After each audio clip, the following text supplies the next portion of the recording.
oui, je vous l'ai annoncé, je vous l'ai promis hier, ça faisait longtemps qu'on n'en avait pas parlé, la finance participative, où en sommes-nous aujourd'hui? On va faire un focus pour essayer de voir, comparer à l'année dernière et aux années d'avant, qu'est-ce qui nous manque pour que cette finance prenne résolument son envol. Elle l'a pris cette année, on va voir, on va vous donner des chiffres, on va avoir aussi également les principaux résultats d'une étude, d'un baromètre sur certains éléments.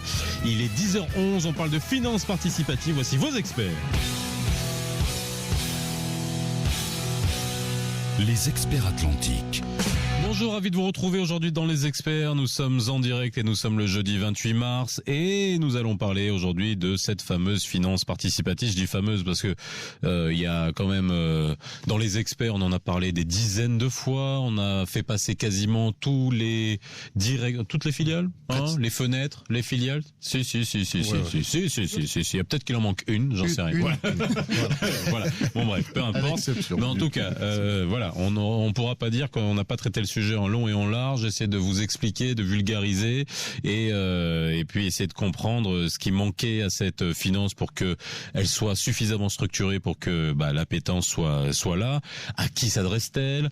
Qui est intéressé par la finance participative? Est-ce que c'est une bonne alternative au financement classique? Je pense qu'aujourd'hui on peut avoir un début de recul parce que l'année 2018 a vu quand même le nombre en termes de volume de financement a augmenté de manière extrêmement significative, le nombre d'ouvertures de comptes également, mais il reste quand même quelques problèmes, quelques interrogations, et puis comme c'est le début, il faudra quelques années pour voir comment ça se passe d'un point de vue consommateur en termes de règlement vous savez, dans Les Experts, vous le savez, on règle beaucoup de problèmes liés aux banques, au financement classique, donc on imagine qu'il y aura tout naturellement la même chose, mais on verra quel type de soucis il y aura ou quel type de détails à régler. Avec nous aujourd'hui, j'ai le plaisir de recevoir 3 experts. Hunaïda Boukhari, directrice de la fenêtre Dar Amen de la Société Générale. Comment ça va?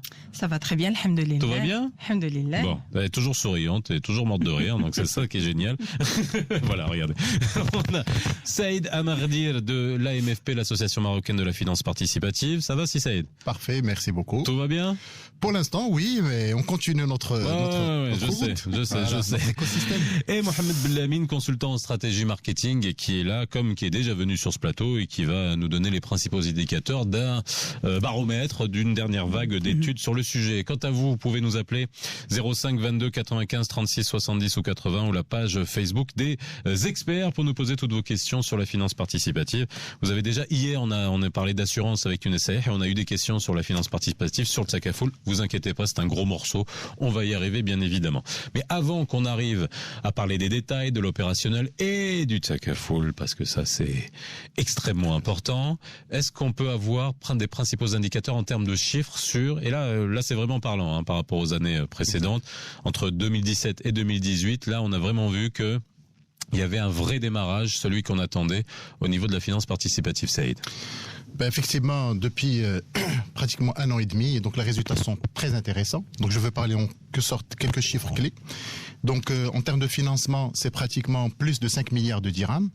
Donc, qui est un volume très très intéressant, 5 milliards de dirhams 5 financés. Milliards de dirhams déjà octroyés en termes de financement. Exact, en termes de financement essentiellement immobilier. De la Mourabaha immobilier. Essentiellement, et l'auto. Auto, mais c'est très peu. On parle de 200-300 millions de dirhams. Ouais, donc voilà, c'est bien. Voilà. Par rapport à l'année d'avant, c'est important de dire où est-ce qu'on était? Oui, bien sûr. Donc on était sur des chiffres partis de des centaines de millions, même pas. Centaines de millions, mais pas le 1 milliard de dirhams. Donc l'aventure a démarré avec Dar Safa depuis 10 ans. Donc il fallait changer la loi bancaire pour effectivement parler de banque participative. Aujourd'hui, on parle d'écosystème de finances participative. Donc il y avait effectivement des ouvertures de comptes, mais c'est pas suffisant pour avoir des ressources gratuites, parce que c'est important d'avoir des dépôts à vue au niveau de ces banques participatives. Donc on parle pratiquement de plus de 52 000 comptes ouverts.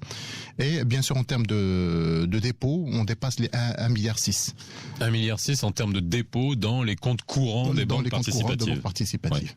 Bien sûr, le maillon le plus important pour baquer ces financements, qui est le Takafoul. Donc on aura certainement le temps de revenir sur ce maillon, parce que finalement les 5 milliards aujourd'hui sont financés mais sans assurance, ce qui représente un risque systémique. C'est ce que nous avons à maintes reprises relevé avec Banque El Maghreb, avec ce qui jouait à maintes reprises, pour dire effectivement la banque ne peut se développer de manière sereine ne peut financer des opérations de manière sereine que grâce à une assurance Takaful, essentiellement l'assurance décès invalidité qui est très importante. Alors on va y arriver. Hunaïda, qu'est-ce que vous voulez me dire? Vous savez, à la radio, c'est une petite précision. Mais parlez. Alors me faites pas des petits signes parce que je comprends rien, moi.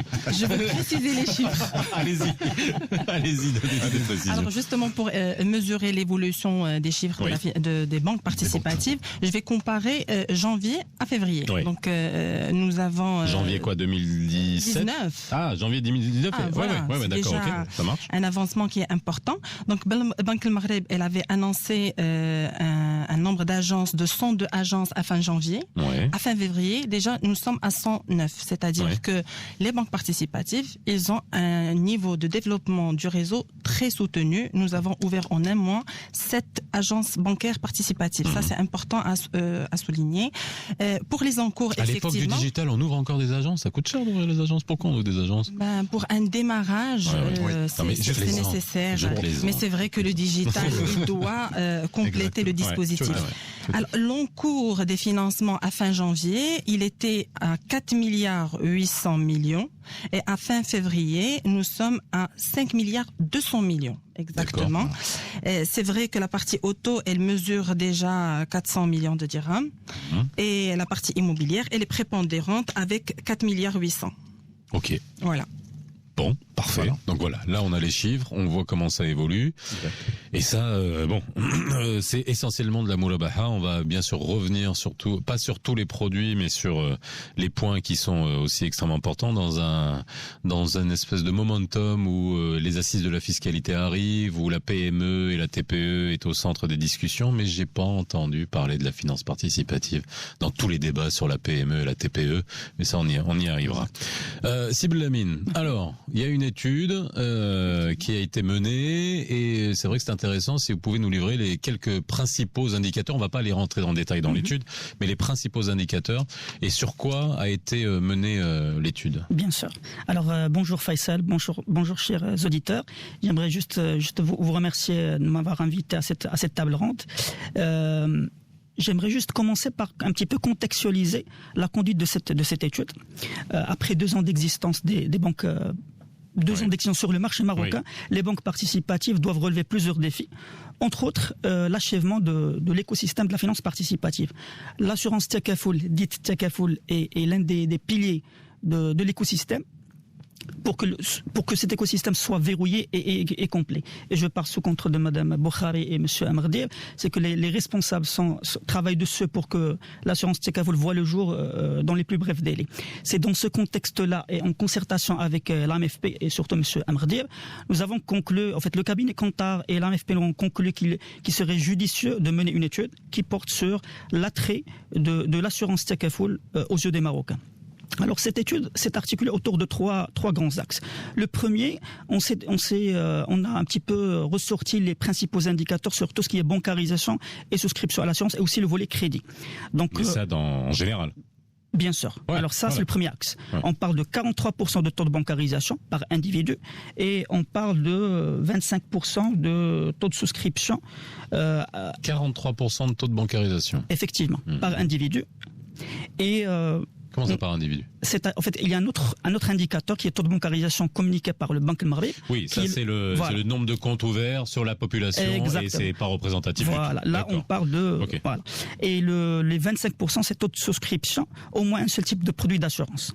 Okay. C'était le premier axe de cette étude. Le deuxième axe, on a fait notre propre bilan des banques participatives et là on a ressorti 2 chiffres qui sont très intéressants.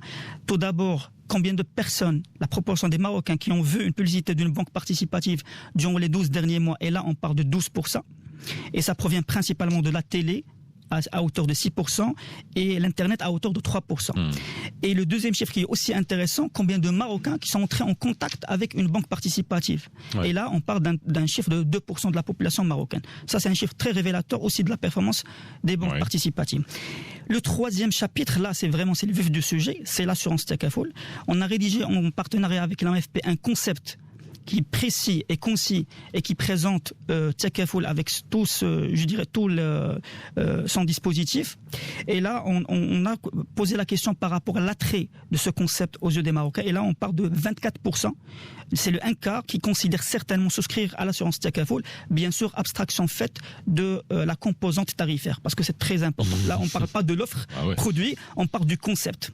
Est-ce que vous aimeriez une Ferrari ? Oui, mais on vous a pas donné le prix encore. non, mais c'est ça. Mais on n'est pas dans une Ferrari, certainement pas. Non, mais je sais, mais c'est pareil. On est dans un marché qui est très concurrentiel et bien sûr l'assurance Takaful viendra et va opérer dans un marché concurrentiel avec les compagnies conventionnelles. Alors, dans la Takaful, bon, pour les gens qui nous écoutent, parce qu'encore une fois, faut pas croire que tout le monde est bien au courant, bien informé. On n'est pas encore dans ce cas-là. Beaucoup plus qu'il y a quelques années. Ça, on est d'accord là-dessus. Mais Takaful, c'est l'équivalent de l'assurance, hein, bien évidemment. Oui, tout à fait. Donc l'assurance participative, c'est une assurance qui va accompagner les banques participatives, c'est-à-dire tout simplement, lorsqu'on achète un logement, un bien immobilier ou une voiture, on a besoin d'une assurance décès, par exemple, invalidité. Comme on a besoin, par la suite, d'une assurance pour la santé, on a besoin d'une assurance pour couvrir un peu les dommages de la maison, la multirisque habitat, la multirisque professionnelle. En réalité, tous les produits pratiquement qui existent dans le conventionnel ont l'équivalent en Takaful, en assurance participative. Bien sûr, on va pas rester uniquement avec les mêmes produits. Il y a d'autres produits nouveaux qui doivent voir le jour et qui sont la spécialité en quelque sorte de la finance participative. D'ailleurs, au niveau de l'étude, le concept, donc il y a 3 catégories principales. Donc la première, c'est tout ce qui est couverture décès, invalidité, santé. Deuxième catégorie, c'est par rapport à tout ce qui est épargne, umrah, hajj, etc. Parce que les gens veulent effectivement avoir des programmes d'investissement. Et troisième élément, c'est tout ce qui est financement, capitalisation, c'est-à-dire l'investissement de l'épargne collectée. Bien sûr, tous ces produits sont validés par le Conseil supérieur des Oulémas et l'avantage, en quelque sorte, de ce Takaful, c'est qu'il s'agit d'un fonds et non pas de comptes. Aujourd'hui, dans le conventionnel, nous avons des comptes, réserves techniques, on parle de la vie, de la non-vie, de la GSR, mais dans le Takaful, on parle d'un fonds qui a une personnalité morale.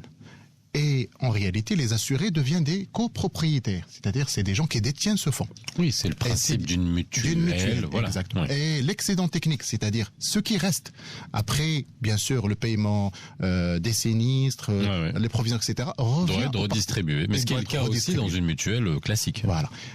Par la suite, et la particularité aussi, c'est que la société de Takaful, elle est juste une société de gestion. Tout à fait. Voilà, la société Takaful, c'est un gestionnaire, comme une société de gestion d'OPCVM ou d'OPCI. Et donc, effectivement, il perçoit ce que nous appelons des wakala, c'est des frais de gestion. Donc, le fonds appartient aux copropriétaires, aux assurés. L'excédent technique, à la fin, qui dans le conventionnel revient aux actionnaires, maintenant il revient aux assurés, aux copropriétaires. Et donc, bien sûr, c'est comme si vous aviez une SCI et que vous avez le syndic qui est là. Et le placement, tout ce qui est placement, investissement et les charia compliant doit être validé par le Conseil supérieur des Oulémas. Voilà, en gros, le concept du Takaful tel qu'on le souhaite le mettre en place. Alors, j'aimerais juste préciser que nous avons essayé un petit peu de creuser davantage pour dégager les éléments que les Marocains apprécient plus dans ce concept-là. Et certainement, l'aspect halal est clairement un atout de taille, mais ce qu'il faut peut-être souligner, c'est que la notion de solidarité, l'offre innovante de ce concept Takaful et aussi la rentabilité économique sont des clés d'entrée précieuses pour conquérir cette clientèle. Bon. Takaful. Je pense qu'on va aller sur ce sujet-là. Après, on ira. Mais bon, j'ai déjà des questions sur la page Facebook, mais je les laisserai parce que c'est sur des différents produits et vous pouvez nous poser vos questions. N'hésitez pas, 05 22 95 36 70 ou 80 ou la page Facebook des experts. Qu'est-ce qui se passe avec la Takaful ? Faut juste comprendre. Est-ce qu'on n'est pas en face d'un chantier qui risque de faire capoter tout le système ? Je vous le dis, et puis c'est ce que j'avais dit il y a 2 ans. À force de faire attendre, la crédibilité en prend un coup. Il n'y a pas besoin, encore une fois, d'être devin en la matière. Qu'est-ce qui se passe ? C'est quoi le problème ? Sachant que c'est quelque chose qui est extrêmement important pour le secteur.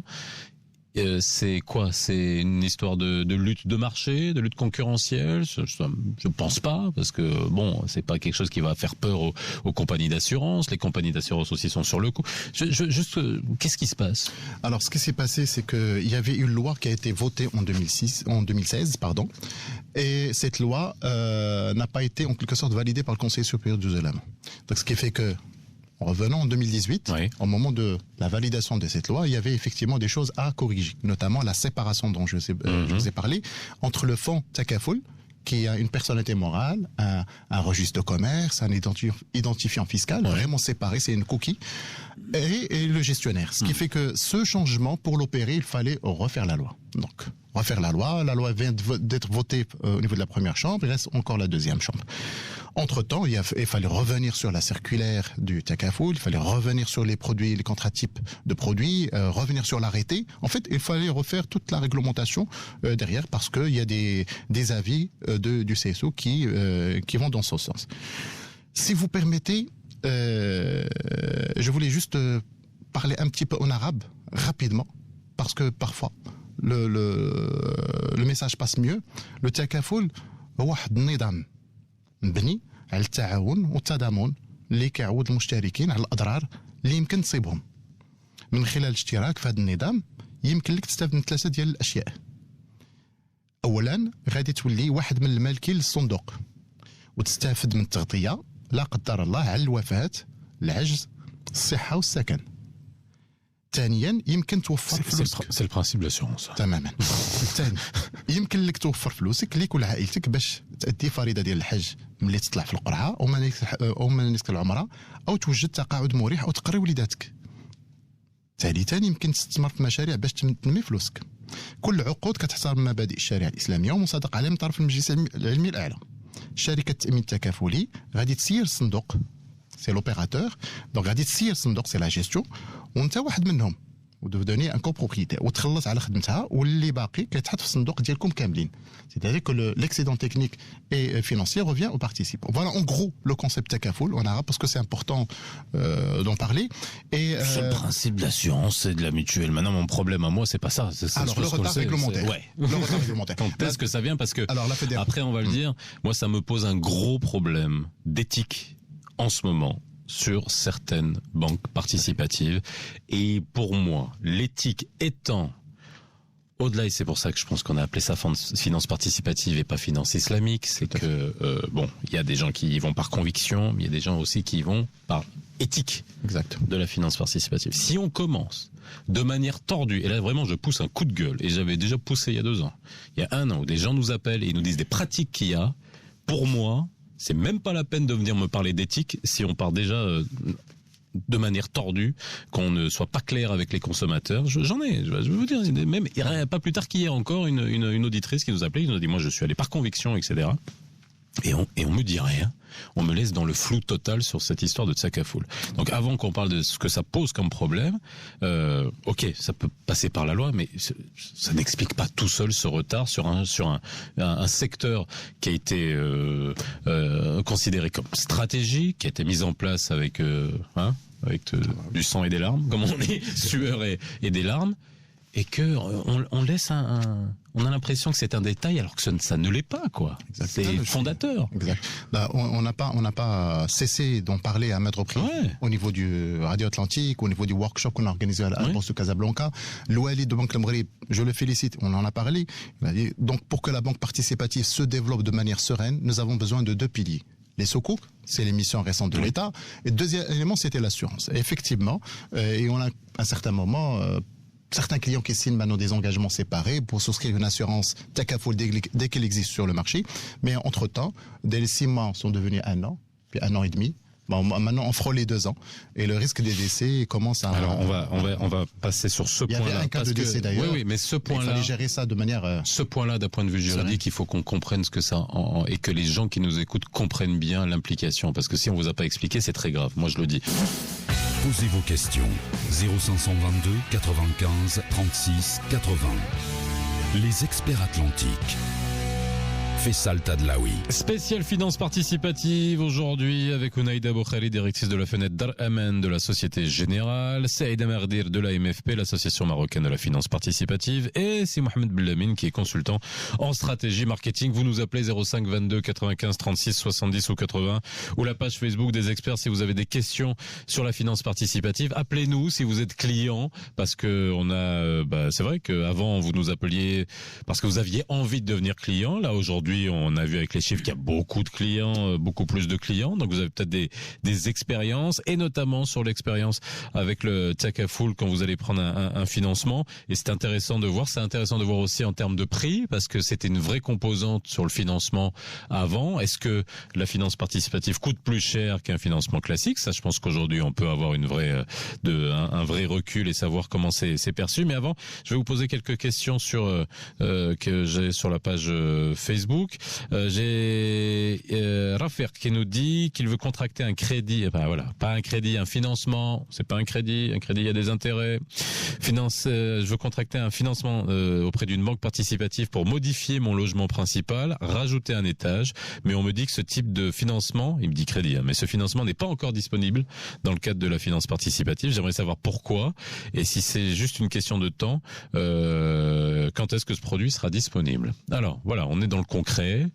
On a un logement, financer une modification, donc c'est comme si on construisait un étage supplémentaire. Exactement. Alors la modification, donc c'est exactement une construction. D'une manière générale, la construction, on n'a pas encore un contrat qui peut servir la construction. D'accord. Ça serait Inch'Allah le istisna. Ouais. On l'a pas encore. J'espère que pendant 2019, on aura ce type de contrat. Les murabaha, elle est sortie pour l'immobilier, c'est-à-dire la haqarat, déjà prête. Et pour la murabaha mobilière, ça concerne l'auto et l'équipement. Ça concerne pas la construction en termes de matières premières ou de main-d'œuvre. Le mécanisme, parce que ça aussi, voilà, il faut comprendre. Aujourd'hui, on a quoi? On a 2%, non, allez, 5% de ce que la finance participative peut proposer en termes de produits. Allez, 10%. 10. Ouais, 10%. Hein. Après, il y a les stisna, il y a tout ce qui est stisna dégressif, il y a tous les, bref, il y a toutes les types de produits.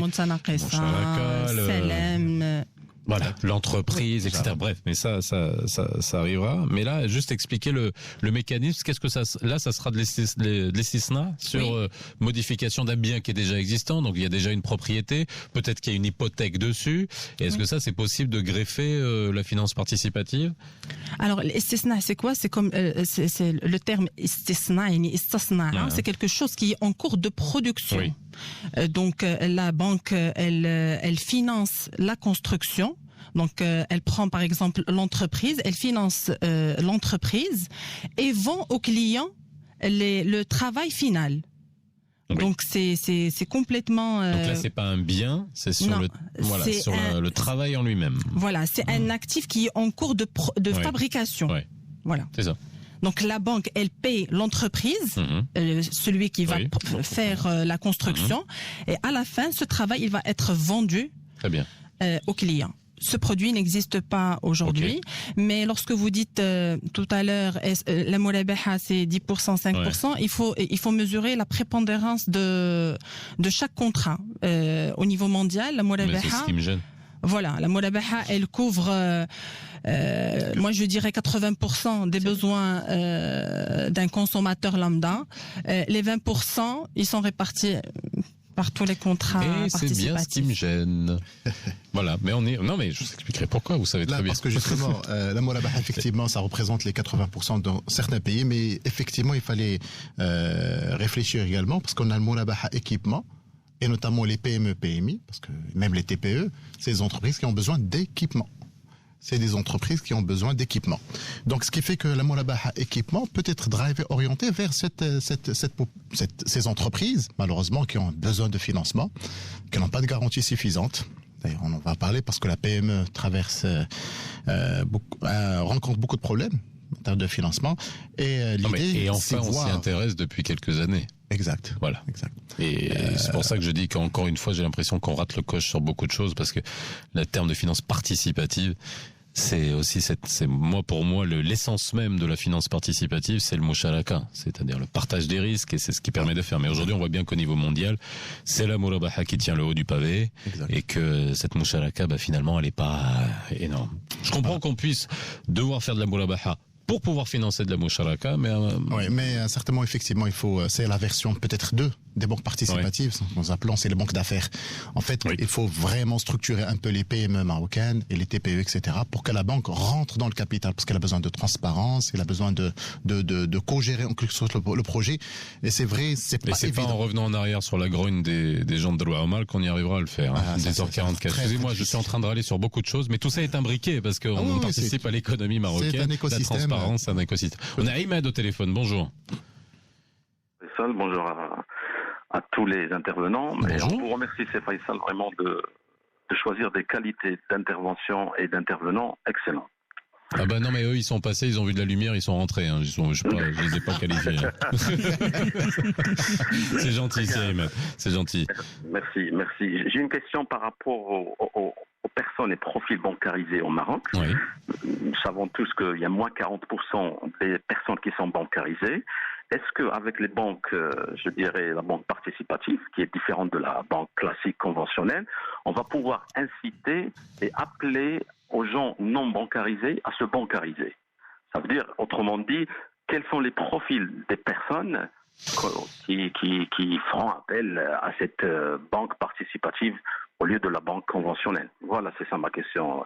Merci beaucoup, et ça c'est une question que je me pose et qui est extrêmement importante, et ça dans les études, ce sont des segments, mais qui sont conditionnés à pour les raisons pour lesquelles on va vers la finance participative. Est-ce qu'il y a des gens qui n'étaient pas bancarisés pour des raisons de conviction, et ça, est-ce qu'on a pu les quantifier? Merci. Merci à vous. Allez-y, Sibel. Alors, merci Siamed pour votre question. Alors, effectivement, lors de notre étude, nous avons, creusé sur ce point-là en particulier, et on a ressorti que le profil des Marocains les plus bancarisés sont issus des classes supérieures, des hommes âgés de 45 ans et plus et résidant du milieu urbain. Les top 4 régions les plus bancarisées sont le Grand Casablanca Stade, Rabat, Salé Kenitra, Marrakech Esfi, Fès Meknès. Et aussi un autre point qui est aussi très très intéressant de connaître davantage, ce sont les profils des Marocains et leurs attitudes vis-à-vis de la finance participative et vis-à-vis surtout l'assurance Takaful. Et donc on a ressorti 4 gros segments. Le premier segment, ce sont les personnes qui sont convaincues et qui pensent que ces éléments, que l'assurance Takaful, la finance participative est en adéquation avec leurs valeurs. Mais là sur la question, est-ce que vous avez fait des tri croisés qui vous permettent de dire la population non bancarisée qui se bancarisera que grâce à la finance participative? Est-ce qu'on a ce croisement-là? Alors ce chiffre-là, on l'a lors de l'édition, la première édition, et si ma mémoire elle est bonne, on parle d'un taux de 6%. 6%. Maintenant, c'est beaucoup, hein. Alors maintenant, les 6%... 6% des gens non bancarisés ou 6% de l'échantillon global? Alors 6% de l'incrémental. Ouais. D'accord. Et bien sûr, on a les personnes qui sont bancarisées et qui vont migrer, ou ils vont, ouvrir un autre compte bancaire, ou même des personnes... Donc voilà, vous entendez, c'est Ahmed, on n'est pas sur... C'est pas ça qui va augmenter le taux de bancarisation de manière significative. Ça peut y contribuer, mais je pense clairement, on n'attendait pas ça pour augmenter le taux de bancarisation. Mais j'aimerais juste préciser que, ce taux-là, certainement doit être revu à la hausse pour plusieurs raisons. Tout d'abord, l'offre qui est disponible aujourd'hui sur le marché, le développement du réseau de distribution des différents de la place, et aussi, la notoriété de la finance participative. Alors, le chiffre qu'on a, si on parle de chiffres sur la finance participative, il y a 2 ans, et même aujourd'hui, on parle d'un taux qui ne dépasse pas les 24%, le un quart qui connaissent un petit peu la finance participative. Donc déjà, on a les 3/4 de la population marocaine qui connaissent pas la finance participative, et là il y a des efforts de vulgarisation et de sensibilisation par rapport à ce secteur d'activité. Exact. Pour compléter, effectivement, on est parti d'un taux de 7% au départ, c'était l'année dernière, 7%. Finance participative, banque participative, aux banques islamiques 21%. Aujourd'hui, on est sur 24 sur les deux. Donc aujourd'hui, les Marocains commencent à comprendre que islamique participatif, c'est la même chose. Deuxième élément, effectivement, voilà. Donc, nous, c'est notre business model. On parle de participatif, pas de banque chrétienne aux juifs. Donc, on est une banque orientée profit. Bien sûr, et derrière. Pas prophète. Profit. Oui. En anglais. Il l'a prononcé en anglais. Profit. Voilà. Je sais pas s'il y en a qui prendront bien ce jeu de mots, mais c'est rigolo quand même. Profit. Oui. Voilà. Okay. Donc, ce qui fait qu'à un certain moment, effectivement, l'incrémental, c'est 7% des Marocains qui n'étaient pas bancarisés, qui le souhaitent par conviction religieuse. Et il y a ce que nous appelons un peu de cannibalisation, c'est-à-dire pratiquement on parle de 10% qui peuvent changer de banque. Mais donc, là, c'est juste pour répondre à la question d'Ahmed. Ça nous permet d'avoir le global, mais c'est pas ça qui. On l'a dit sincèrement la dernière fois, on a eu beaucoup de questions par rapport à ça. Il y a beaucoup de gens qui se disent ça va augmenter le taux de bancarisation. Je vous dis sincèrement, les gens qui n'ont pas envie d'être transparents, vous leur amènerez la finance participative ni quoi que ce soit. Les gens qui n'ont pas envie de payer d'impôts, qui n'ont pas envie d'être trucs, alors vous aurez beau leur dire ce que vous voulez, ils iront pas. Mais Faisal, il y a un point qui est très important. On parle de 43% bancarisés, on parle de l'incrémental, 7%, mais à un certain moment, il faut le dire. Il y a certaines régions, il y a des Marocains qui sont pauvres, qui peuvent même pas ouvrir un compte. On est d'accord, bien sûr, bien évidemment. Ça ne veut pas dire qu'ils veulent pas. Ils n'ont pas les moyens pour l'ouvrir. D'ailleurs, on l'a constaté au niveau de l'étude. Une grosse partie des Marocains n'ont pas les moyens pour ouvrir un compte. Ça, c'est clair, net et précis. Il faut peut-être augmenter le. C'est clair, pour qu'ils puissent. On connaît tellement bien ce pays que c'est bon. Franchement, c'est l'impression que c'est. Voilà. Qu'est-ce que vous voulez que je vous dise ? Je rajouterai un point, c'est par rapport aux 43% de taux de bancarisation. Il faut voir le taux d'équipement des gens. On peut trouver des clients qui sont bancarisés depuis très longtemps, mais ils ne sont pas équipés. C'est-à-dire, ils n'ont jamais eu recours ni à un crédit de consommation, ni à un crédit immobilier. Et du coup, c'est pas une cannibalisation, c'est une augmentation du taux d'équipement. Alors, j'aimerais juste rebondir sur ce point-là et dire que on a le chiffre par rapport le taux de souscription au crédit bancaire. Aujourd'hui, Total Maroc, totale population marocaine, on parle d'un chiffre de 8%. D'accord ? Ça, c'est un chiffre qui est aussi très révélateur de l'état des lieux du marché. J'aimerais juste rajouter un autre point qui est aussi très intéressant, c'est que les banques participatives aujourd'hui doivent relever plusieurs défis, notamment l'achèvement de l'écosystème, le volet SI, la formation de leurs collaborateurs et aujourd'hui le client. Effectivement, c'est une composante indispensable pour réussir la naissance de ce secteur d'activité. Et je pense que toutes les banques de la place ont mise aujourd'hui sur le service client, sur l'expérience client pour la conquête du marché. Et ça parce qu'on est dans un marché qui est ultra concurrentiel, avec déjà 10 banques conventionnelles de la place, et aujourd'hui on parle de 8 banques participatives. Alors, j'ai des questions sur la page Facebook. Qu'en est-il des remboursements par ces banques participatives, car il n'est pas normal et vraiment injuste et pas du tout social pour qu'une banque puisse avoir des bénéfices en cas de paiement par anticipation. Le paiement par anticipation, ça aussi, ça fait partie, parce qu'on va finir sur le Sakafoul. Ouais. Alors, on va se prendre Sibben Younes, on répondra à la question de Abdallah, puisque je donne la priorité aux appels. Bonjour Sidi, comment ça va ? Bonjour Monsieur Faisal, ça va bien, merci beaucoup. J'ai entendu dire que donc il y a beaucoup de Marocains qui connaissent pas la finance participative, etc. Mais moi, ça m'étonne pas parce que depuis que j'entends parler de ça, on nous donne aucun repère, aucune adresse. Qui fait ça ? Qui fait la finance participative ? Auprès de qui on pourrait aller pour comprendre, pour demander des informations, etc. Est-ce qu'il y a des banques spécifiques qui font ça ? Ouais, oui. Bah d'ailleurs on a la directrice d'une filiale sur le plateau. Il y a eu des mais on ne communique pas là-dessus. On nous donne pas. Depuis le début de l'émission, je vous entends, mais puis vous avez aussi parlé déjà de ça. Et j'attendais à ce qu'on nous donne des repères. Peut-être que j'ai raté ça. Bon, c'est juste une chose. Il y a quand même des campagnes de communication qui ont eu lieu. Il y a, on en parle à la radio, mais aussi des campagnes de communication comme ce que font les autres banques. Et il y en a eu quand même pas mal, je veux dire, à un moment. Alors, déjà, à fin février, comme j'ai déjà précisé aujourd'hui, les banques participatives, elles ont 109 agences. Lorsque vous allez taper sur Internet Banque Participative Maroc, vous allez trouver les les 8 noms de banques.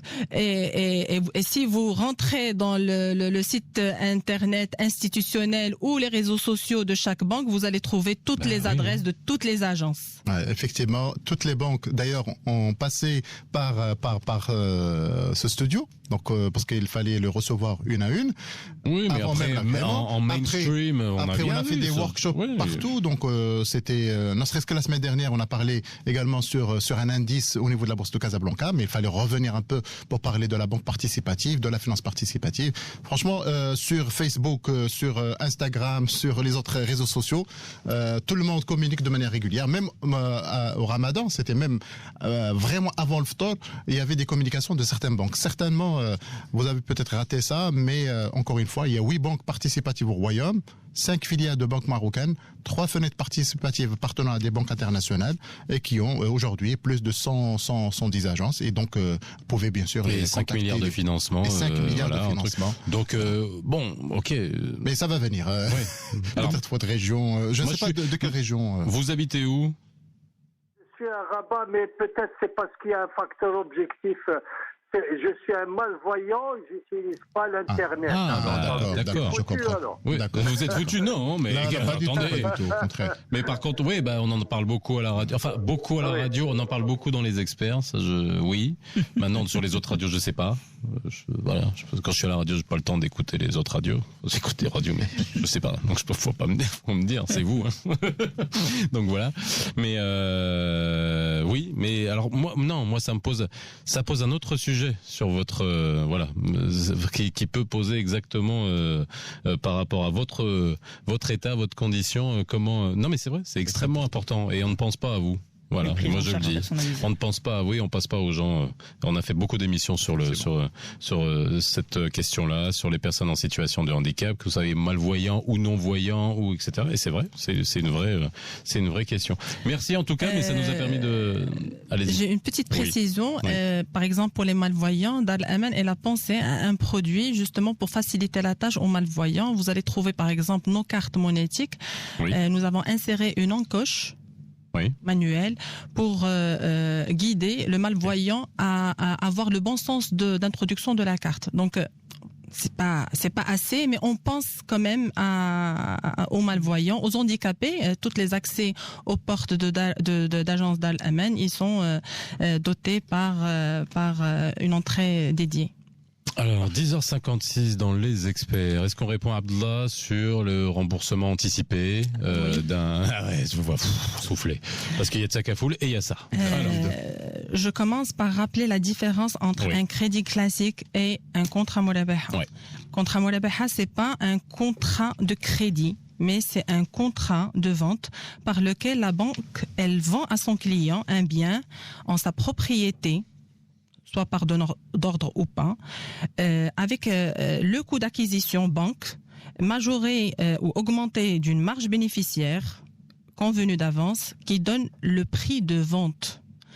Donc le prix de vente, c'est un dû du client. Maintenant, en cas de rachat par anticipation, donc normalement, logiquement, le client, il doit rembourser le reste du prix et pas le capital restant dû comme la banque conventionnelle. Maintenant, sur le contrat Murabaha, on a l'ouverture, et c'est validé par le CSO, que la banque, elle peut donner une remise sur la marge restant due par rapport au prix d'acquisition. Donc, on ne peut pas... mais c'est du bon vouloir, c'est de la négociation. Alors justement, parce que si on l'écrit sur le contrat, ça casse complètement le principe de la Murabaha. Il faut pas remettre en cause le prix de vente, parce que c'est un point c'est un point fondamental dans toute l'opération Murabaha. Et franchement, je vous parle d'une expérience vécue à Dar al-Aman. Nous avons déjà fait des rates. Et sur plusieurs dossiers, on a fait 100% de réduction sur la marge restant due. Donc, c'est-à-dire vous avez n'avez rien reçu. C'est-à-dire, on n'a pas sur. Voilà. Okay. Oui, mais ça, c'est vous. C'est-à-dire qu'il y a... Encore une fois, vous comprenez que dans cette émission, non, il n'y a pas que nous, parce qu'il y a la donne de la qualité du client. Je vous dis juste un exemple. Un client qui veut faire par exemple un RAT pendant une durée, là c'est pas le cas, mais par exemple pendant 5 ans, il a enregistré plusieurs retards d'échéance ou des impayés. Donc il a coûté quelque chose à la banque. Donc bien entendu, s'il se présente pour un RAT, la banque, impossible qu'elle lui fasse 100% de réduction par rapport à la marge. Donc, il y a la donnée banque, mais il y a aussi la donnée client. Comment le client s'est comporté durant toute la durée de la Mourabaha. Je suis d'accord avec vous. Moi, ce qui me gêne, c'est que dans un secteur pareil, où on a un secteur bancaire qui est connu par sa solidité, par sa rigidité à l'extrême, qu'on peut, etc., qui répond à des normes prudentielles, qu'on laisse ça ouvert, c'est-à-dire sans aucune, que ça soit pas régi par un mécanisme qui soit clair, même si on dit remise, mais remise de temps, pourquoi c'est pas marqué sur un contrat? Est-ce que ça remet en cause Alors justement, ça remet en cause carrément la validité de contrat Mourabaha par rapport aux avis CSO. Le prix de vente, il doit pas être remis en cause. Le prix, il est connu entre les deux parties. Et c'est le prix qui est contractuel. Non mais d'accord. On a appelé ça finance participative pour qu'on soit pas sclérosé justement qu'on puisse faire évoluer un peu. Voilà. Il y a autant je félicite des choses et autant je ne comprends pas la logique dans certaines. Effectivement. Posez vos questions. 0522 95 36 80. Les experts atlantiques. Faisal Tadlaoui. De retour sur le plateau des experts, 11h10, on parle de la finance participative aujourd'hui.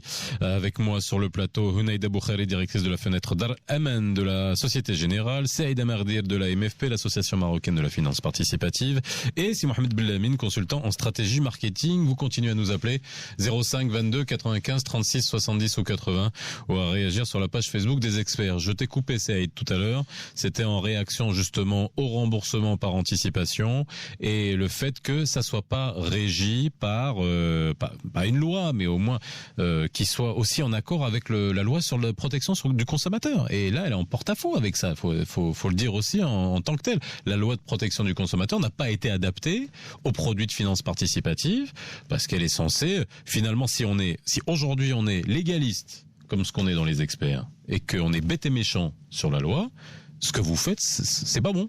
C'est qu'on soit clair, c'est en porte-à-faux avec la loi de protection du consommateur. Mais après, moi j'essaie juste de comprendre pourquoi on ne met pas ça sur papier, de comprendre pourquoi et encore une fois je répète ce que j'ai dit tout à l'heure, on a bien pris le soin de dénommer ça finance participative et pas islamique, pour que je pense, en tout cas, je l'espère, qu'on puisse justement avoir une certaine malléabilité et qu'on soit pas bloqué dans des principes, on va dire, dogmatiques qui ne peuvent pas bouger. Alors justement, par rapport à l'opération Mourabaha, que je considère d'ailleurs comme le produit le plus faible en finance participative, parce que on a parlé à maintes reprises, qui est un produit de consommation. Maintenant, on a démarré avec Mourabaha IMO et Auto.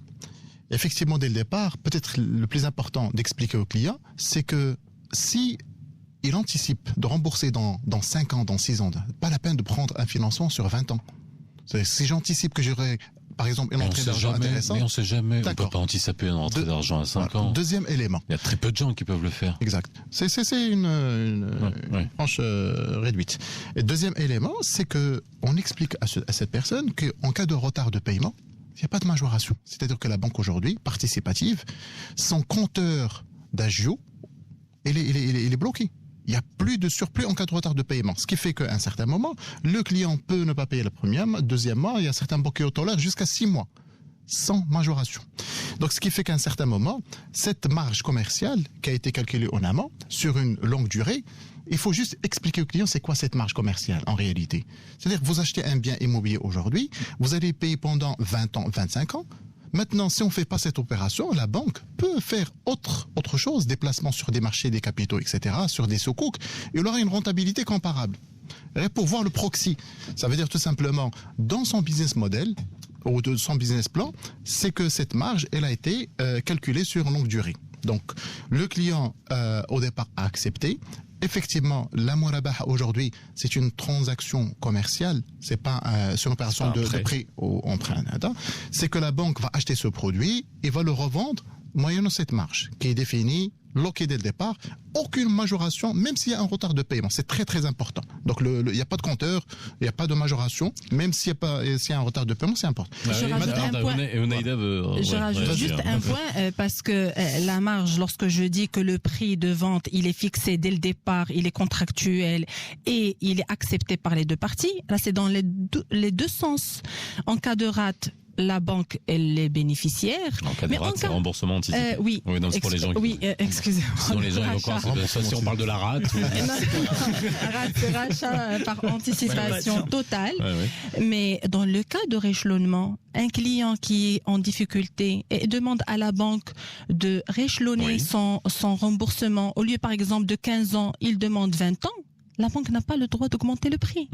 Et donc, c'est dans les deux sens. Donc là, vous touchez l'équité et l'éthique de la banque participative. Vous n'êtes pas d'accord? Non, parce que l'équipe, c'est voilà, dans les deux sens. Rééchelonner et payer l'entièreté de la marge en cas de remboursement par anticipation, ça n'a rien à voir quand même. Avec une ouverture que la banque peut appliquer une réduction sur la marge restante due. À votre bon vouloir. Hein. Voilà, ça c'est une ouverture positive. C'est ça qui me gêne. Par contre, en cas de rééchelonnement, la banque n'a pas le droit tout court. Il n'y a pas d'ouverture.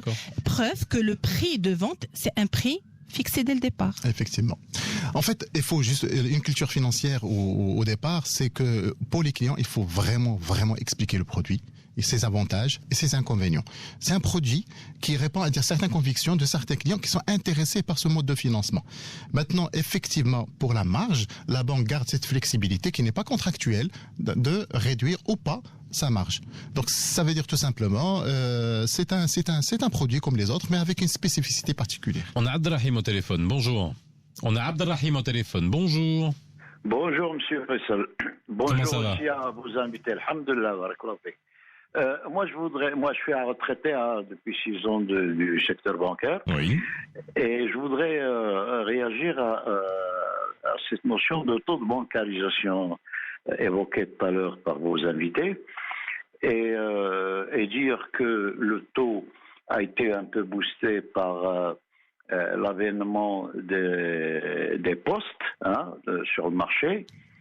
Et puis, si vous avez remarqué depuis quelque temps, l'exemple en est que actuellement la BMCE pense à émincer ses effectifs. Il y a un relâchement, un ralentissement des ouvertures d'agences au niveau de tout le secteur bancaire. Moi, personnellement, j'ai vécu l'époque où, au niveau de la région Marrakech, Beni Mellal, etc., notre banque ouvrait 15 à 20 agences par an.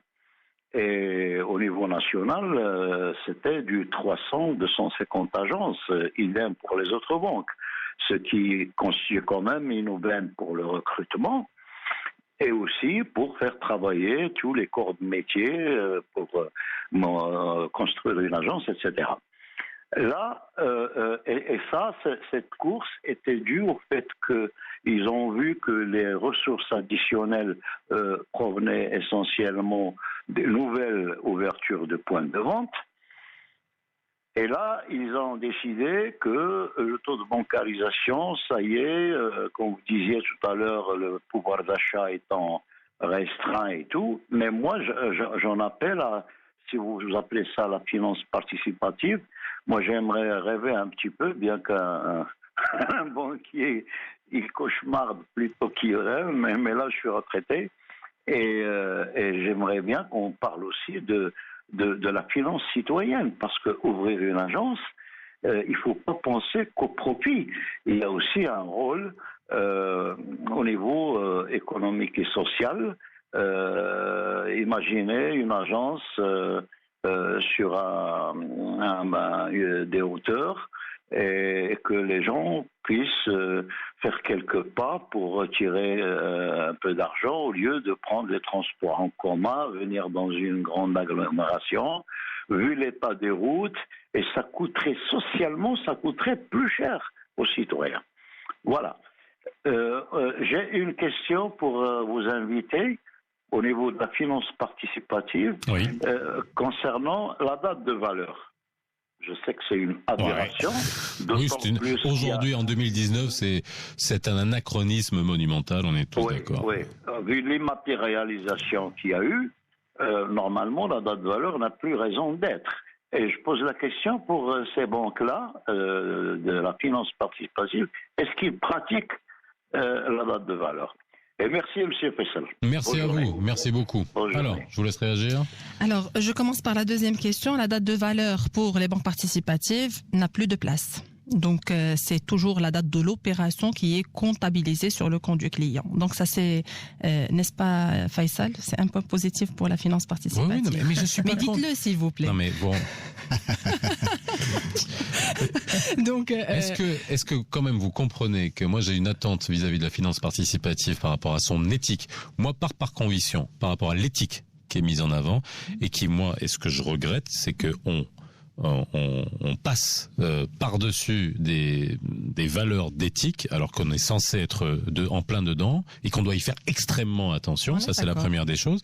Et deux, et je l'ai jamais caché, je le dis à chaque fois que j'en ai l'occasion, c'est la Musharaka qui, pour moi, représente le mieux l'esprit de la finance participative, et c'est le parent pauvre de la finance participative. Donc voilà, ça, ce sont mes reproches. Mais dans le système... On va demander l'accélération de la Musharaka pour vous, Faisal. Non, mais c'est pour l'économie, moi, j'en veux pas. Alors, juste, par rapport au recrutement, comme j'ai déjà précisé, les banques participatives, ils ont 109 agences. Pour ouvrir 109 agences, il faut du staffing. Aujourd'hui, comme ça, je peux dire que l'effectif des banques participatives dépasse les 800 personnes. Même si, par exemple, on recrute du système bancaire, mais il y a un turnover. La banque participative, elle prend un personnel d'une banque conventionnelle, elle le forme sur la finance participative, mais il vide sa place, la banque conventionnelle le remplace. Donc, c'est un plus. On participe justement à l'économie et du marché d'emploi. Alors tout à fait. Donc effectivement, la date valeur a été bien sûr écartée. Il n'y a pas de notion de date valeur. Et deuxième élément, effectivement, donc la banque participative. Dans les banques classiques, il y en a qu'une seule qui l'a enlevé. Et les autres sont encore sur les dates de valeur. Encore. Voilà, donc, je comprends pas. Voilà, bon, aujourd'hui, on peut faire un virement, c'est crédité automatiquement. C'est sur le compte, effectivement. Donc on passe par le phénomène de la digitalisation, le fintech, etc. C'est vrai que c'est une révolution. Maintenant, il faut... Nous, on est passé vers l'évolution. C'est-à-dire à un certain moment, voilà, donc on a cadré la date valeur et on évolue de manière progressive. Effectivement, cette banque participe aux finances participative de manière générale. L'idée dès le départ de son lancement, c'est de créer de la richesse, de l'emploi, surtout pour nos jeunes.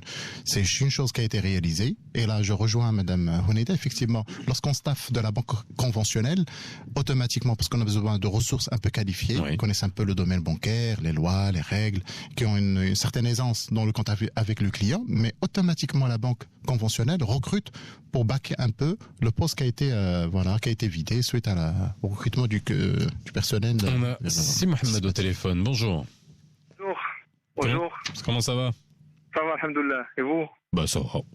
Ça va. Bon, voilà, j'aimerais bien intervenir sur ce point. C'est pas un point, mais c'est un coup de gueule. Allez-y. Je suis parti dans une banque participative pour contracter un crédit immobilier. Oui. Bon, ils m'ont dit que pour la mensualité, elle était supérieure de 50 dirhams à celle d'une banque conventionnelle. Ça va. Primo. Secondo, c'est les frais de transfert de propriété. Bon, il faut les payer au début du crédit et à la fin. Et ça, je trouve que c'est anormal. Attendez, les frais de transfert de propriété, les frais de notaire, l'enregistrement, le conservateur bancaire, c'est tout ça. Voilà, il faut les payer au début pour transférer la propriété, pour l'écrire au nom de la banque, et à la fin de la vie de crédit, c'est-à-dire d'ici 20 ans, 25 ans, il faut faire une deuxième écriture, c'est la passation de l'écriture de la banque au mon nom. Voilà. C'est-à-dire 40 000 dirhams, il faut la payer en premier et à la fin. D'accord. Je trouve que c'est anormal. Et les 50 dirhams de plus de différence avec le financement, ça vous gêne? Oui, bien sûr. Je trouve que c'est anormal de payer 50 dirhams de plus par rapport à une banque conventionnelle. Et finalement, je suis parti pour une autre banque conventionnelle, bien sûr. D'accord, ok. Voilà, c'est mon intervention. Merci beaucoup. Merci beaucoup. Alors vraiment, c'est vraiment intéressant d'avoir des retours à chaque fois parce que ça nous permet de vraiment d'avoir des expériences concrètes. Merci d'avoir partagé votre expérience. Alors, dans le crédit immobilier classique, la banque, par exemple, elle finance 100% du PPI, du prêt immobilier, et les clients supportent les frais d'enregistrement, de conservation, les frais de notaire et annexes. Dans la banque conventionnelle, dans la banque participative, dans l'acte Mourabaha, la banque, elle supporte l'ensemble du prix d'acquisition, le prix du bien et tous les frais associés à la transaction. D'ailleurs, la banque, elle édite les deux chèques. Elle édite et le chèque du notaire pour le prix d'acquisition et le chèque pour les frais. Maintenant, pour le calcul du prix de vente, bien entendu, la banque, elle cumule le prix d'acquisition et les frais et elle applique la marge. Maintenant, pour ne pas appliquer la marge sur les frais d'acquisition, la banque a le droit de demander un acompte, une avance au client pour ne pas marger, par exemple, les frais. Elle va marger, par exemple, le bien, il coûte 1 million de dirhams. Le client, il peut avoir 300 000 dirhams d'avance. Donc, la banque, elle va financer 700 000. Le client, il peut avancer et les 300 000 plus les frais. Et la banque, elle va marger que sur les 700 000. Donc, le prix de vente, c'est les 300 000 plus les frais, plus les 700 000, là où on applique la marge, ça donne le prix. Donc, tout calcul fait, c'est complètement neutre par rapport à un crédit conventionnel. Ça d'une part. D'autre part, le transfert de propriété, elle se fait au moment de la Mourabaha. Donc le client, il devient propriétaire de son bien le jour de la signature du contrat de Mourabaha.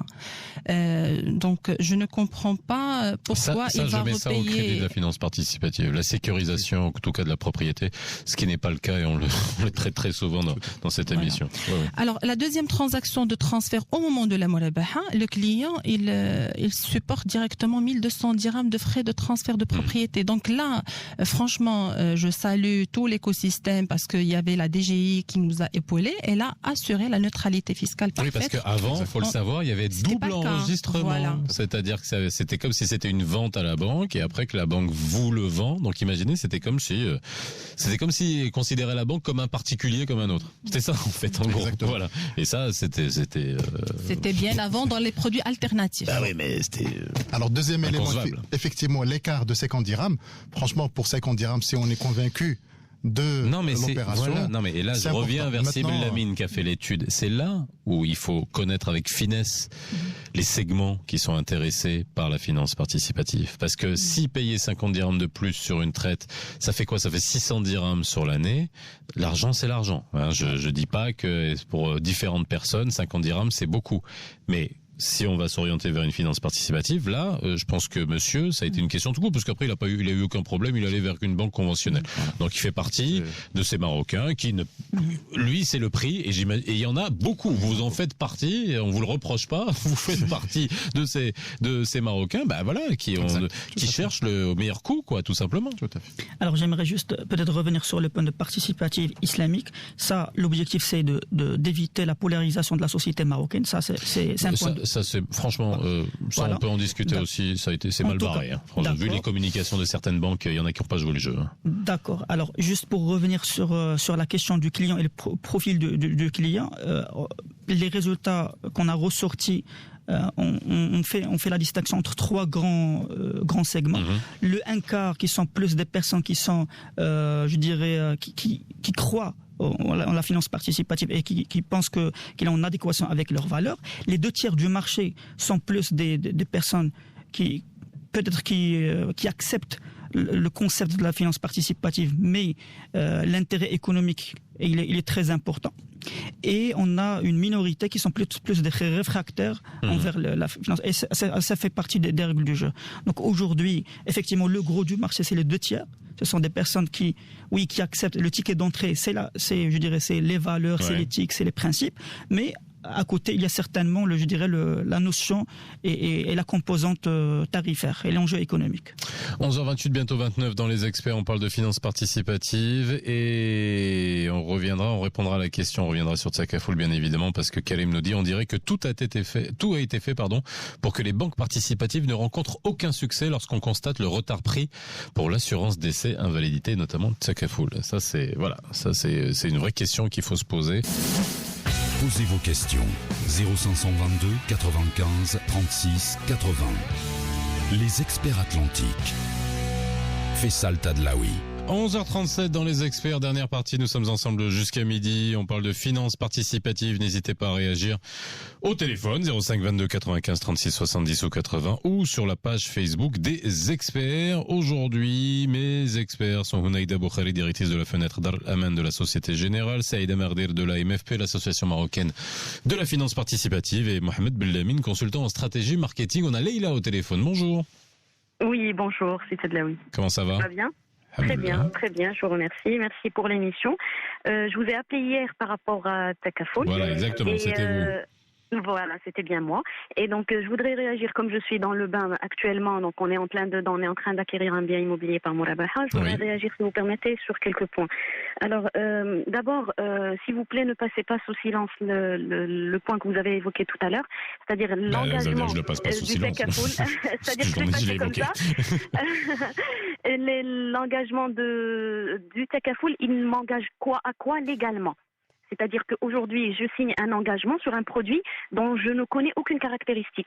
Si demain ce produit est trop cher ou est mal adapté à mes besoins, qu'est-ce que je peux faire? C'est ça ma question d'un point de vue légal et de droit. Maintenant, si vous permettez, je voudrais réagir sur le fait que les banques participatives n'ont pas encore de clients qui déposent de l'argent juste comme ça, parce que derrière, aujourd'hui, je ne peux pas leur confier mon argent en totalité parce qu'il n'y a pas les produits qui vont avec.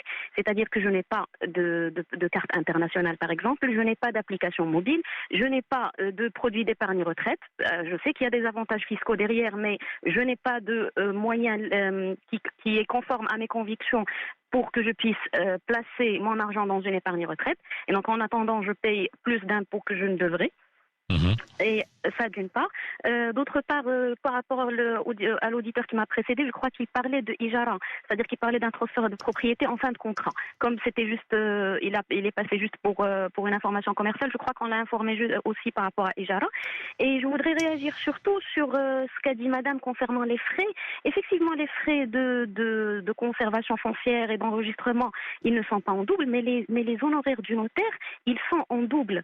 Et les notaires, aujourd'hui, il y en a qui pratiquent déjà les taux qui ne sont pas encore sortis dans le bulletin officiel, publiés dans le bulletin officiel, et donc on se retrouve avec à payer les frais de notaire doublement sur 2 opérations, et la deuxième avec les frais, avec la marge, pardon. Et imaginez le pourcentage quand un notaire va appliquer 1,5 ou 1% ou 1,25 sur 2 opérations.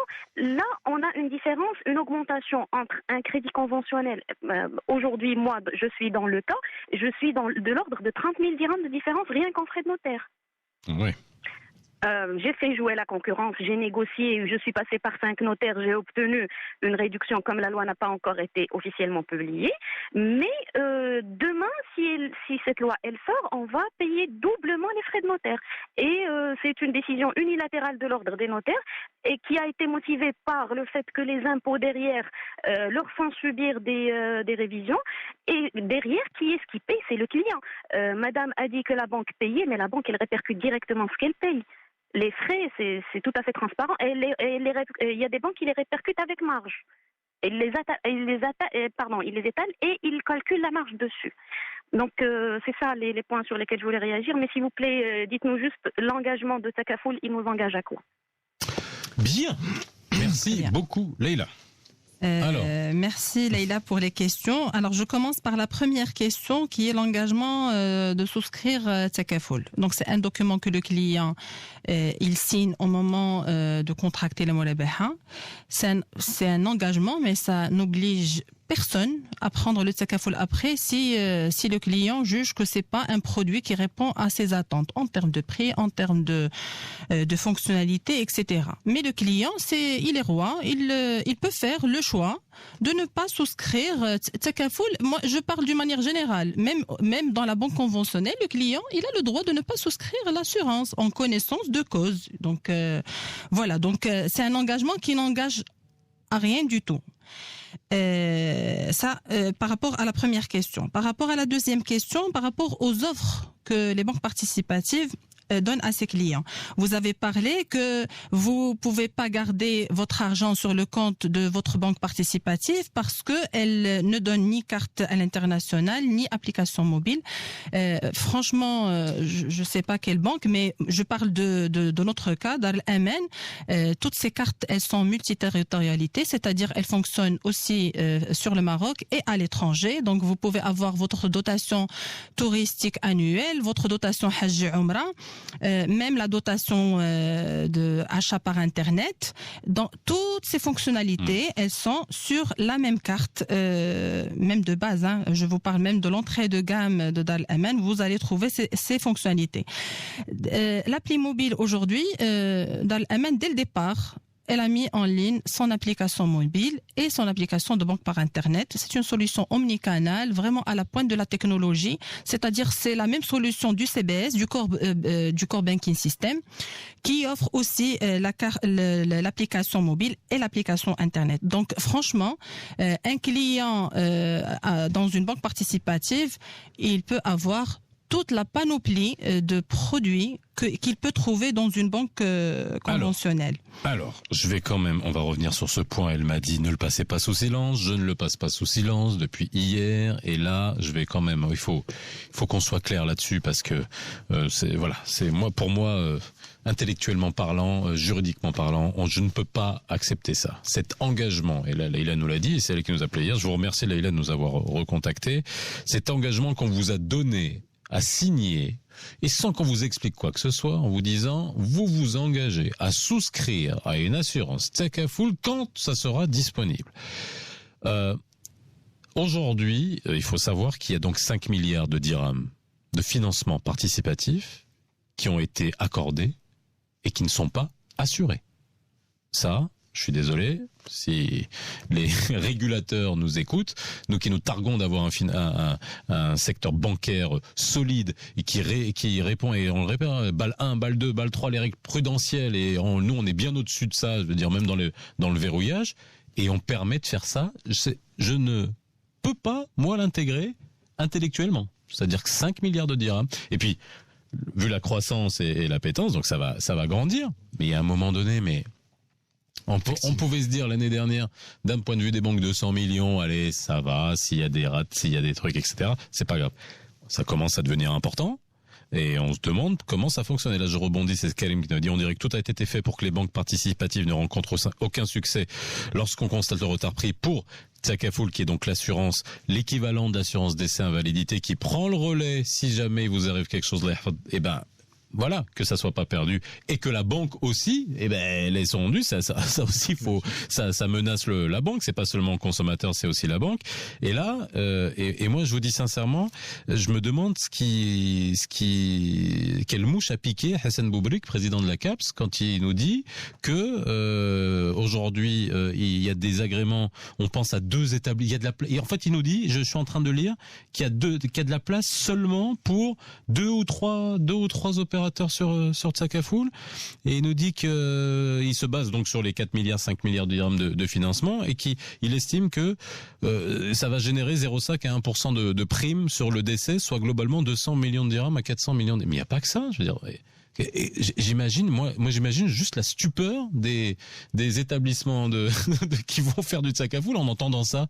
C'est-à-dire que même si ça rentre en vigueur, on va vous dire il va seulement y avoir 2, mais franchement je comprends plus, moi.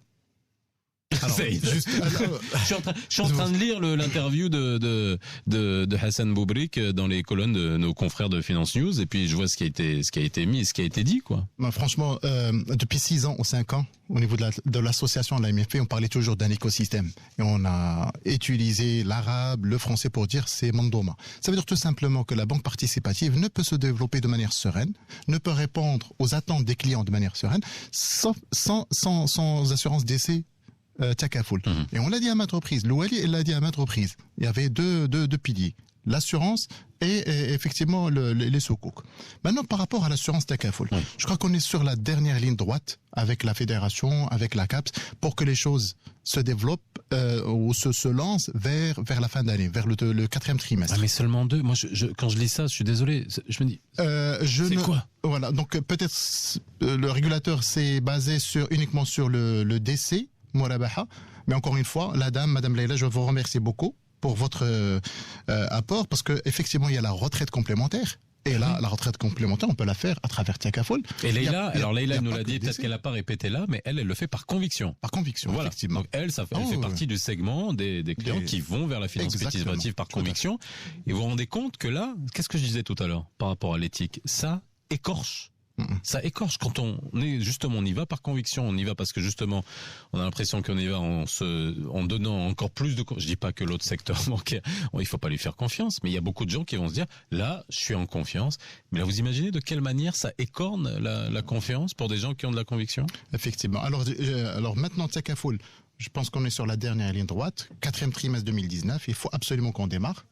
Aujourd'hui, la loi elle a été refaite. Au niveau du Parlement, je crois que la 2e chambre, c'est pour, j'espère, avril. Les textes réglementaires sont en cours de finalisation avec les autorités, avec la fédération. Donc les choses commencent à se clarifier. Il n'y a pas que le décès, justement pour répondre. Oui. Il y a ce que nous appelons donc décès, l'invalidité. On parle de la santé, on parle du logement, multirisque habitat, on parle du multirisque professionnel, on parle également de tout ce qui est épargne, hajj, umrah. L'assurance, quoi. C'est tout. On parle de l'éducation. Oui. On parle également de l'investissement et la retraite complémentaire. Donc, ce qui fait que j'espère qu'on aura nos organismes Takafoul d'ici fin d'année. Mais encore une fois, il y a la place pour tout le monde. D'ailleurs, l'Ouaïd de Banque Mghrib, il a donné un agrément pour 8 banques. Donc, il y a aujourd'hui 5 filiales marocaines avec 3 fenêtres participatives. Tout le monde opère sur le marché parce que, effectivement, les attentes sont importantes et que chaque banque se spécialise en quelque sorte. Nous attendons par exemple sur la partie agriculture, il faut donner effectivement une nouvelle dynamique à ce secteur, Dar Aman et les autres. Franchement, 2 opérateurs sur le marché, c'est insuffisant. Il faut réfléchir à un écosystème beaucoup plus robuste que l'existant. Oui, c'est bien. Alors, juste pour compléter ce qu'il disait si Saïd, nous nous sommes intéressés de connaître davantage ces personnes qui ont exprimé leur intérêt vis-à-vis au concept de Takafoul. Et un chiffre qui nous a interpellés, on parle de les 24% qui se sont intéressés au concept. Sur les 24%, on a 14% qui ne sont pas bancarisés, alors que seulement 10% qui sont bancarisés. Une première lecture de ces chiffres-là est que l'assurance Takafoul ne représente pas seulement et uniquement, je dirais, une industrie pour épauler l'activité bancaire, les banques participatives actuelles, mais aussi une industrie qui pourra ramener de l'incrémental et qui pourra aussi contribuer à l'inclusion financière. Ça, c'est très important dans la lecture par rapport à ce secteur-là. On a ça au téléphone. Bonjour. Allô? Oui. Oui, bonjour monsieur. Comment ça va? Très bien, et vous? Je vous remercie pour la qualité de l'émission. C'est gentil, vous n'êtes pas en train de conduire au moins là? Non. Bon. Très bien. Donc, je suis une fidèle auditrice. Votre émission est riche d'informations. Merci beaucoup. Alors, merci à vous. La suivante, j'ai octroyé crédit automobile auprès de la société où je travaillais et qui est spécialiste de l'importation d'automobiles. Aujourd'hui, après un licenciement abusif, on me demande de solder le crédit de la voiture. Sachant que on nous a diffusé une note qui dit très bien que le salarié doit procurer une caution solidaire légalisée du montant du prêt. Mais là, vous parlez d'une banque participative? Non, c'est pas une banque participative. Là, c'est déjà, est-ce qu'ils ont le droit de donner des crédits déjà? Non mais attendez, parce que là on parle de banque participative, donc c'est votre souci, elle est avec une banque classique entre guillemets. C'est une maison qui importe des véhicules. Pardon? C'est une maison qui importe les véhicules. C'est une marque de voiture. D'accord. Et moi, je suis employée. Oui. D'accord. J'ai octroyé un crédit automobile auprès de la maison où je travaillais. Oui. Mais oui. Et je voulais savoir, est-ce que déjà dans le cadre juridique, est-ce que ça se fait déjà parce que c'est non mais ce que je veux vous dire, je suis désolé d'insister, c'est pas de ça dont on parle aujourd'hui. C'est juste ça. Moi je veux bien vous répondre à ça le lundi ou bien lorsqu'on parle de banque avec Maître Hannibal, mais là on parle de banque participative, donc on est loin de ce sujet. Là ça concerne le droit du travail et puis la relation que vous avez avec votre employeur. Moi ce que je vous propose c'est qu'on garde votre numéro et on vous rappelle lundi avec Cercewar et puis avoir des précisions par rapport à ce cas. Puis comme vous êtes une fidèle auditrice, vous savez qu'on parle de ça régulièrement, mais là aujourd'hui, pour le coup, c'est vraiment pas dans cette émission qu'on peut en parler. Mais en tout cas, on garde votre numéro et on vous rappelle. Oui, Huneida. Il y a une dernière question posée par Leïla, on n'a pas répondu. C'est par rapport aux frais de notaire. Le frais de notaire, pour elle doit les payer en double, alors que d'abord le notaire, il est choisi par le client et pas par la banque. Ça, c'est très important. C'est l'acquéreur qui choisit son notaire. Et si vous trouvez le notaire trop cher, ça, c'est l'offre du marché. Vous n'avez qu'à le changer. Je partage avec vous ce que nous appliquons sur les dossiers qui sont traités à Dar el-Aman. J'ai vu des notaires appliquer un seul taux sur les deux contrats, et ça s'applique sur le prix d'acquisition banque et pas le prix de vente banque vers le client. Donc franchement, la neutralité, elle est non seulement sur les frais de conservation et d'enregistrement, mais aussi sur les frais de notaire. Maintenant, vous pouvez trouver des cas isolés de notaires qui veulent facturer les deux contrats, mais franchement, puisque le choix, il revient au client pour choisir son notaire, vous n'avez qu'à le changer. Ouais, c'est pas aussi facile que ça. En fait, le changer ou demander par exemple un avis de la banque participative qui peut vous orienter vers les notaires qui ont suivi une formation, parce qu'effectivement, il y a certains notaires qui ont été formés par des banques participatives et qui adhèrent à ce système. Et effectivement, ils vont pas calculer les frais doublement. Donc, il peut se rapprocher auprès de sa banque pour demander à un notaire qui, effectivement, a bien compris le mécanisme de Morabah. Bon, alors j'ai une question en cas de problème justement de défaut de remboursement. Qu'est-ce qui se passe? Et ça aussi c'est une vraie question par rapport à la banque participative. Là aussi il faut enlever les idées reçues, comme quoi il y a beaucoup de gens qui disent mais bon si je peux plus payer, ils me laissent tranquille. Non, c'est pas vrai. Vous êtes quand même en face d'une entreprise commerciale, il faut le dire. La banque participative, même si elle est censée avoir baigné dans l'éthique et la participation entre guillemets, ça n'en fait pas moins une entreprise commerciale. Hein. On est bien d'accord, faut gagner de l'argent. Et là, j'ai Khalil qui nous dit: les banques participatives sont-elles attaquables juridiquement dans le cas d'une murabaha si le client se retrouve dans l'incapacité de payer son crédit? Bon, c'est pas un crédit. Vous vous rendez compte? Ça, c'est ce qu'on voit tout le temps. Exact. Le terme crédit, et alors vous dites c'est peut-être pas important, mais si, parce que c'est important, c'est pas un crédit, bref, peu importe. Si le client se retrouve à un pour non-conformité à la loi en termes de protection du consommateur. Voilà, alors, qu'est-ce qui se passe en cas de défaut de paiement? Alors, comme vous dites, nous sommes une banque et en cas de défaut de paiement, la banque participative, elle a un plus par rapport à la banque conventionnelle, c'est que nous devons faire la distinction entre un client qui est en difficulté de paiement justifié, donc ce qu'on appelle le mu'assir, et le client qui n'a pas envie d'honorer ses échéances. Et là, c'est le moment tel. Donc, en cas de mu'assir, donc on peut donner un délai supplémentaire au client pour qu'il s'arrange. En cas de client moment tel, la banque, elle fait comme un traitement de la banque conventionnelle, c'est-à-dire elle a le déclassement de la créance en prêt douteux, contentieux, et bien sûr, à la fin, on fait jouer la garantie. C'est très très simple. Bon. Ensuite, oui, bon voilà, ça c'est une question qui revient très souvent. Nassim Mohamed au bout du fil, bonjour. Oui, bonjour. Bonjour, oui. On vous écoute. Bonjour tout le monde. Voilà, bon, c'est la première fois que je passe à la radio, je pense. Donc c'est un sujet qui m'interpelle vraiment, parce que ça me tient... Parce que j'y pense vraiment.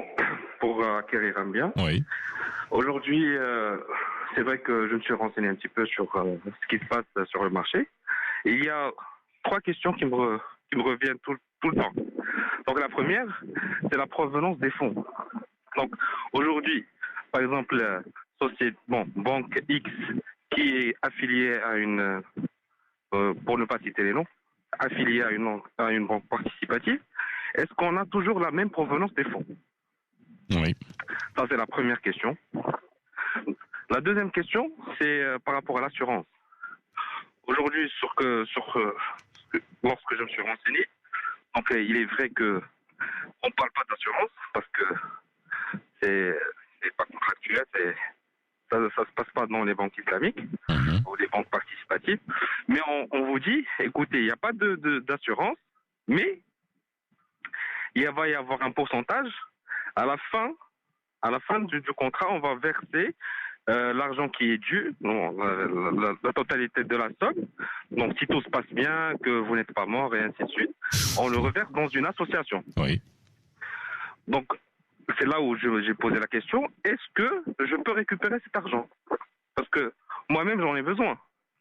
Ou est-ce que je peux choisir l'association à laquelle elle soit affectée? Alors, je vous laisse répondre à ça parce que ça sera la dernière question et la dernière réponse d'aujourd'hui. Il est 11h58. Rapidement. Bon, par rapport aux provenances des fonds, le problème est réglé depuis longtemps parce que nous avons sollicité le Conseil supérieur des éléments. D'ailleurs, c'était une conférence à la Bourse de Casablanca.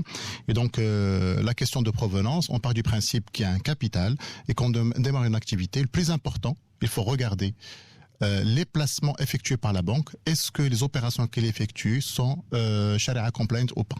Est-ce que ces banques respectent les avis de conformité du Conseil supérieur des ulémas? Donc, c'est comme si, par exemple, Faisal, tu m'invites pour un petit café et je vous demande quelle est la provenance de votre fonds, le prix du café, est-ce qu'il est Sharia complet ou pas Sharia complet? Donc on rentre pas dans ça c'est ton budget personnel, je l'accepte. Par contre, je consomme le café volontiers. Donc c'est exactement ce qu'on a vraiment rien d'autre à faire si on commence à faire voilà. ça. Ou vous achetez votre maison d'un vendeur et vous lui dites comment vous avez eu cette maison. Est-ce que c'est grâce à l'héritage? Moi déjà, vous avez... déjà j'achète plus de maison, moi ça vaut plus le coup. Hein. Oui, il a parlé de café, moi je vous parle de maison. Alors pour l'assurance, effectivement, c'est très important. Il faut, on l'a expliqué au départ, peut-être vous n'avez pas pu suivre. Donc le fonds Takafoul, c'est un fonds qui appartient aux participants, c'est de la copropriété et votre mise, donc c'est l'assurance que vous allez payer, la prime que vous allez payer reste dans le fonds. Et si par exemple il y a un remboursement par anticipation, la part de l'assurance qui n'a pas été utilisée pour la couverture de la duration